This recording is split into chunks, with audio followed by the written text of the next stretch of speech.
ഒരു സിനിമയിൽ മോഹൻലാൽ പറയുന്നുണ്ട്, എന്താ വാര്യരെ നന്നാകാത്തത് എന്ന്. ഇതുപോലെ ഞാൻ ചോദിക്കണം എൻ്റെ പ്രിയപ്പെട്ട ശശികല ടീച്ചറോട്, എന്താ ടീച്ചറെ നിങ്ങൾ നന്നാകാത്തത്? നിങ്ങളെ ഹൃദയത്തിൽ നിന്ന് ദൈവം തമ്പുരാൻ മനുഷ്യത്വവും സ്നേഹവും വാത്സല്യവും കൃപയൊക്കെ എടുത്തു കളഞ്ഞോ? നിങ്ങൾ തന്നെ പറയുന്നു നിങ്ങൾ മുസ്ലിം ഭൂരിപക്ഷമുള്ള പ്രദേശത്താണ്, മുസ്ലിങ്ങളാണ് എൻ്റെ ചുറ്റുപാടുമുള്ളത് എന്ന്. ആ പ്രദേശത്താണ് നിങ്ങൾ ജീവിക്കുന്നത് എന്ന് പറയുന്നത്. നിങ്ങൾ സ്കൂളിൽ മുസ്ലിങ്ങളാണ് കൂടുതൽ എന്ന് പറയുന്നത്. എന്നിട്ടും എന്തേ നിങ്ങൾ നന്നാകാത്തത്? നിങ്ങളെ പ്രദേശത്തുള്ള മുസ്ലിങ്ങൾ, അവിടുത്തെ മനുഷ്യർ എന്തെങ്കിലും നിങ്ങളോട് ചെയ്തിട്ടുണ്ട്? സ്നേഹമല്ലാതെ നിങ്ങൾക്കൊന്നും പറയാൻ പറ്റും? നിങ്ങൾ എന്നെ പറയുന്നുണ്ട് ഇന്റർവ്യൂവിൽ. എന്നിട്ടും എന്തേ ഈ മുസ്ലിം സമുദായത്തെ നിങ്ങൾ ഇങ്ങനെ വേട്ടയാടുന്നു? ഒരു യഥാർത്ഥ ഹിന്ദുവായി നിങ്ങൾ ജനിക്കുകയോ ജീവിക്കുകയോ ചെയ്യുകയാണെങ്കിൽ നിങ്ങൾ ഇത്തരത്തിൽ ഒരു പരാമർശവും നിങ്ങളിൽ നിന്ന് വരില്ല. യഥാർത്ഥ ഹിന്ദു വിശ്വാസികളൊന്നും ആരെയും കുറ്റപ്പെടുത്താത്തവരാണ്. ഞങ്ങളെ ചുറ്റുപാടുള്ള ഹിന്ദുക്കളെ അറിയാം.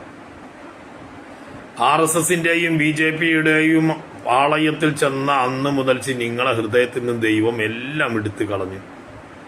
എന്ത് തെറ്റാണ് നിങ്ങളുടെ റഹീമും കുടുംബവും ചെയ്തത്?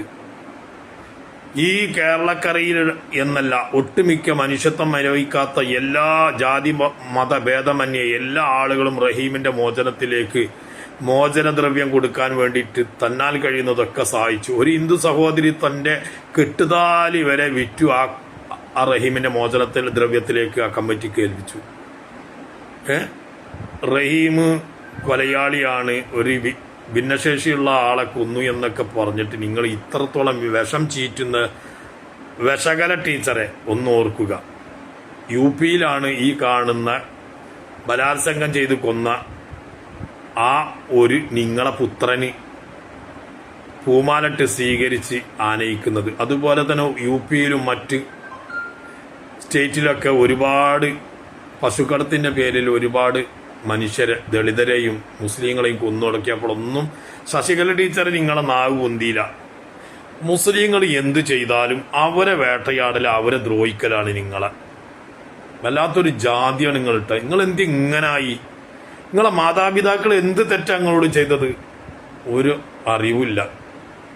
നിങ്ങളെപ്പോലത്തെ പാഴ്ജന്മങ്ങൾക്ക് ജന്മം നൽകിയ മാതാപിതാക്കൾ എത്ര പാപികളാണ്. ദൈവം കാക്കട്ടെ. നന്നാവാൻ ഇനിയും അവസരമുണ്ട്. മനുഷ്യനായി ജീവിക്കാൻ ഇനിയും ആയുസുണ്ട്. വയസ്സ് കുറെ ആയില്ലേ, റിട്ടയർഡ് ആയില്ലേ? നിങ്ങൾ പഠിപ്പിച്ച ആ കുട്ടികളുടെ അവസ്ഥ, ആ മുസ്ലിം സമുദായത്തിലെ കുട്ടികളുടെ അവസ്ഥ ചിന്തിച്ചു നോക്കിയേ. വല്ലാത്ത ജാതി. ഒന്ന് നന്നാവ് പ്ലീസ്.